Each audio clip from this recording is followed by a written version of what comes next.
Thank you so much. நாங்க unexpected events இது.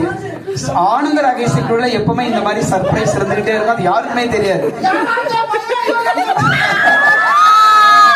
Thank you so much, Sajid sir and Sajid. Thank you.